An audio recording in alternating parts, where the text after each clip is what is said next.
most important person in the colony. The transformation of a colony into the culture of the kingdom didn't happen automatically. A purposeful development was involved. The king didn't usually directly extend his influence to his colony by physically going there. He administered his will through his personal representative called a governor or regent. He sent his representative to physically live in the colony in his place. Therefore, the royal governor was the presence of the absent king in the colony. With the governor in the colony, you didn't need the physical presence of the king to experience and be changed by the king's influence.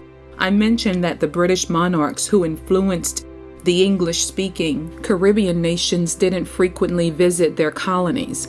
Yet in the Bahamas, we all learned to speak English, drink tea, wave the Union Jack, and sing the songs of Britain. We became part of the United Kingdom, and the royal governors were the direct instrument of that transformation. The governor was therefore the most important person in the colony. We get a greater appreciation for why this was true when we look at his purpose, the governor's purpose. The governor's purpose was sixfold. 1. Relationship. The governor was the guarantee that the kingdom could always have access to the colony. The interrelationship between king and colony was totally dependent on him. 2. Communication. Anything the king wanted the colony to know or to receive, he would send through his governor, his avenue of communication. 3. Representation. The governor was the chief representative of the king and his kingdom in the colony. He also represented the colony to the king. 4. Interpretation.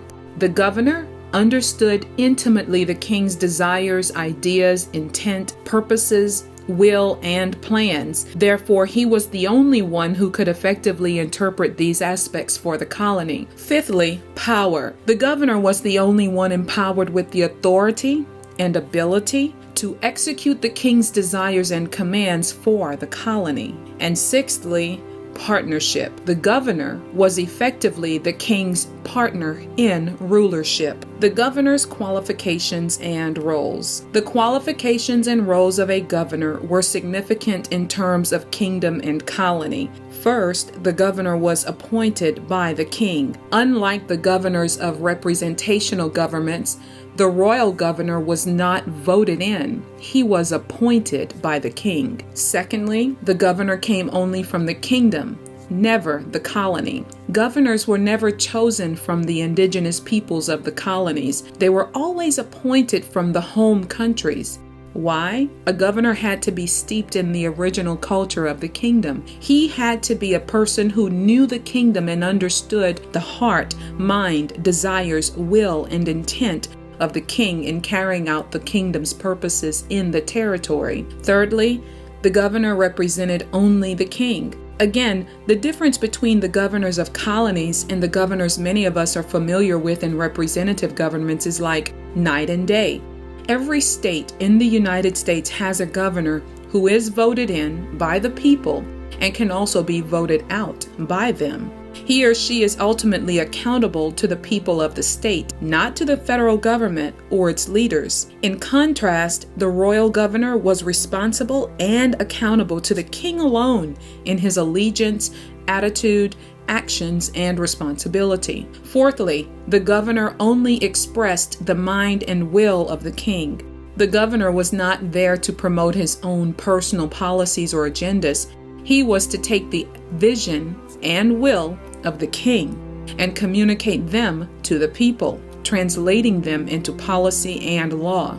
Fifthly, the governor was responsible for converting the colony into the kingdom. Once more, it was the governor's job to oversee and carry out the transformation of the colonies according to the character of the kingdom. The governor was planted in the colony to sow the seeds of the home country into the culture of the new territory. Colonization was for the purpose of conversion, to exchange the culture of the territory for the culture of the kingdom. Whatever was happening in the kingdom was supposed to happen in the colony as well. Sixthly, in converting the colony, the governor transferred the kingdom's culture values, nature, language, and lifestyle to the people. The governor made sure that every subject of the kingdom took on the kingdom culture in language, attitude, dress, food, and so forth. The colonists were even to take on the history of the kingdom as if it were their own, which in fact it now was, because they had become a part of the chronicles of the nation. The subjects were to take on the mindset and lifestyle of the kingdom until, if you visited the territory, you would think you were in the home country itself. Seventhly, the governor prepared the subjects for citizenship. When a king took over a colony, the people essentially became his possessions.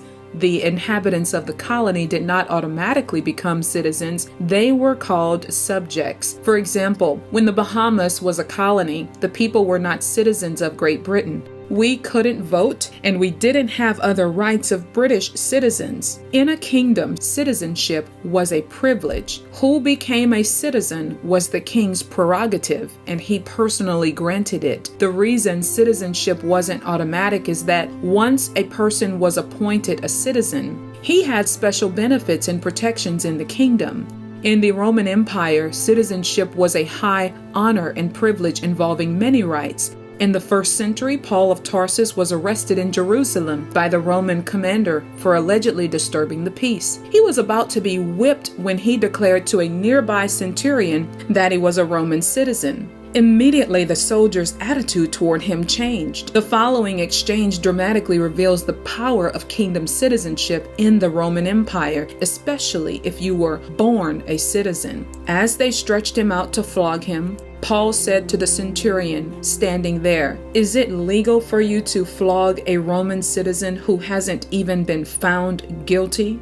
When the centurion heard this, he went to the commander and reported it.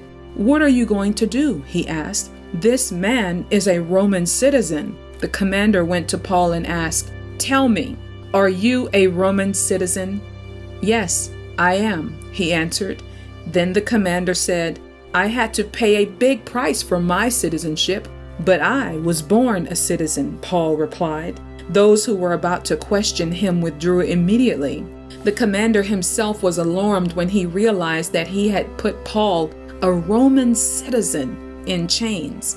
Once you were a citizen, your privileges, rights, and demands upon the throne changed. The king is responsible for taking care of you. Therefore, the governor's role of preparing subjects for citizenship was a tremendous responsibility. If the governor believed the subject was ready to be a citizen or especially deserved citizenship, he recommended the subject to the king. Since the governor lived in the colony and knew the subjects firsthand, the king accepted the suggestions of the governor in this regard. Eighthly, the governor lived in a residence built by the government of the home country. A kingdom would build a residence in its colonies specifically for its royal governors to live in. This emphasized that the governor, the chief representative of the kingdom in the colony, was not just a visitor. He lived there. He was there to stay, and this was his legal residence. The British built a governor's mansion in Nassau, the capital of the Bahamas, specifically for the royal governor to live in, which today is called the Government House. Great Britain similarly built governors' houses in Jamaica, Trinidad, Barbados, and in every colony where it ruled. Ninthly, the governor's presence in the colony was evidence that the kingdom itself was in the colony. As long as the governor lived in the colony, the kingdom itself was present. The first time the Bahamas was declared a British colony was when a royal governor drove out the remaining Spanish garrisons, solidifying its ownership by the Kingdom of Great Britain. Tenthly, the governor left if the colony declared independence. Either by force or recall, the royal governor would leave a colony if it declared independence and the kingdom was no longer officially governing. In the American Revolution, the royal governors of the colonies were forced to withdraw from their post. When the Bahamas received independence, it was through negotiation with Great Britain, and the governor was recalled because he no longer had a legal right to be there. The value of the governor. In kingdom terms, then, the governor was the most powerful and important person in the colony because he introduced the kingdom's culture, language, and lifestyle, every unique aspect of the kingdom, to the colony. He had great value for the kingdom and its larger purposes. To summarize, the governor was valuable, one, as the presence of the government. Without him, the kingdom would not exist in the colony. Two, for representing the government. If he wasn't there, the king would not be adequately or effectively represented. Three, for the enabling of the colony. He was the one with the authority and ability to supply power and resources to the colony. Four, for protection. As long as the kingdom was represented in a colony by the governor, the king was obligated to protect the territory from outside threats and danger. Five, for his ability to know and communicate the mind of the king. The governor represented the king's interest and will to the colony and made sure they were carried out. And sixth, for enabling the colony's citizens and subjects to fulfill the will of the kingdom. The colony received its instructions only through the governor and therefore was dependent on him for its effectiveness. The citizens and subjects would not be able to carry out their kingdom mandate without the governor's guidance and empowerment. The influence of another kingdom. These were the main features of a kingdom-colony relationship, including the pivotal role of the governor in the process of transforming colonies into the home country. This brings us back to the kingdom I mentioned earlier in this chapter, which transcends our human governments and speaks to the basis of our very nature and existence as human beings. This kingdom has properties that are similar to, but go beyond, those of the traditional earthly kingdoms we've been looking at. 2 millennia ago, a startling young teacher described this transcendent kingdom. When Jesus of Nazareth began traveling and speaking around Palestine, the first thing he is recorded as saying is, "The time has come. The kingdom of God is near." This statement intrigues me and brings up several questions for us to explore in terms of kingdom. What time was he speaking about?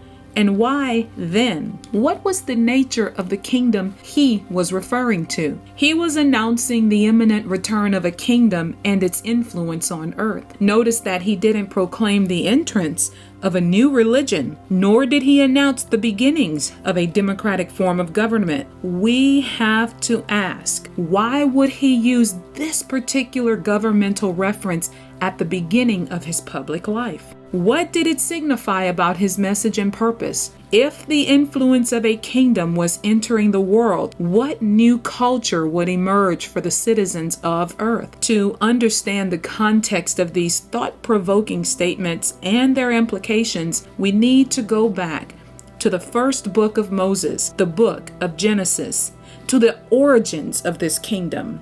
For this wasn't the first time the transcendent kingdom had entered the world and impacted its inhabitants. My friends, this is the end of chapter 1. I do hope that you are enjoying the reading of this awesome book. We have finally laid the foundation. I look forward to reading chapter 2. Have a wonderful day. Bye.